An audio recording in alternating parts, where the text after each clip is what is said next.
With the mid-range segment gathering well-deserved traction previously reserved for flagships from the likes of Samsung and Apple, a lot of brands have stepped into the limelight. Following the exponential successes of brands like Xiaomi and OnePlus, lesser-known brands are now trying their hand at producing high-spec smartphones at affordable prices. Infocus is one such company, and the M810 their anchor in a sea of overperforming smartphones. Is it any good? Is it worth a look? That's what we hope to find out in this video. Hey guys, this is Ramesh from C4E Tech and you're watching my full review of the Infocus M810. Let's get started.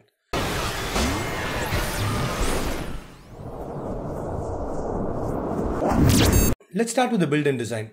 The M810 is basically two slabs of Corning Gorilla Glass 3 sandwiching a slab of metal alloy. Let me get this out of the way. It's a beautifully built smartphone reminiscent of the Sony Xperia bloodlines. To the front, we have a 5 megapixel front-facing camera, earpiece and sensors.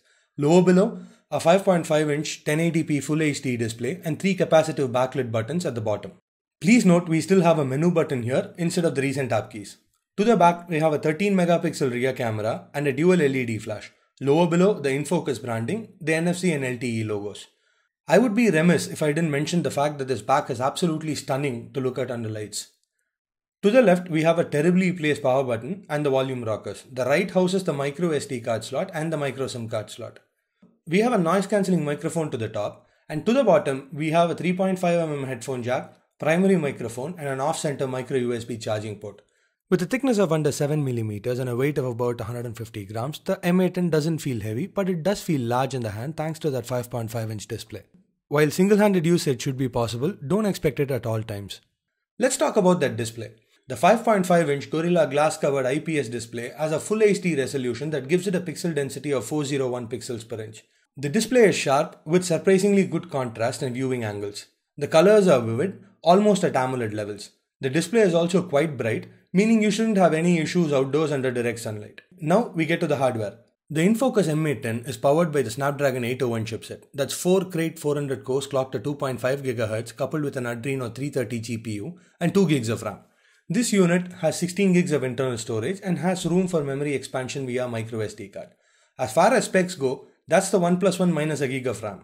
So it benchmarked decently. With practical scenarios like gaming, the M810 was able to handle most intensive titles we threw at it with ease. Good stuff.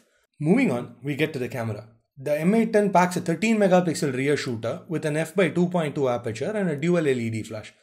The pictures shot with this camera were decent with good dynamic range and detail. The color accuracy, exposure, shutter speeds were good as well. Not quite the S6 camera, but no one expects it to be. Low light shots were okay as well, with a little noise. All in all, a satisfactory camera. This camera is also capable of shooting 1080p videos. There is adequate amounts of detail and color fidelity. Like I said, a satisfactory camera. The 5 megapixel front-facing shooter performs similarly as well. The camera UI is a little convoluted. There are a bunch of modes that work as advertised, but the basic options are buried underneath a scrollable list to the left. That takes a bit of getting used to. But that being said, the camera UI is functional.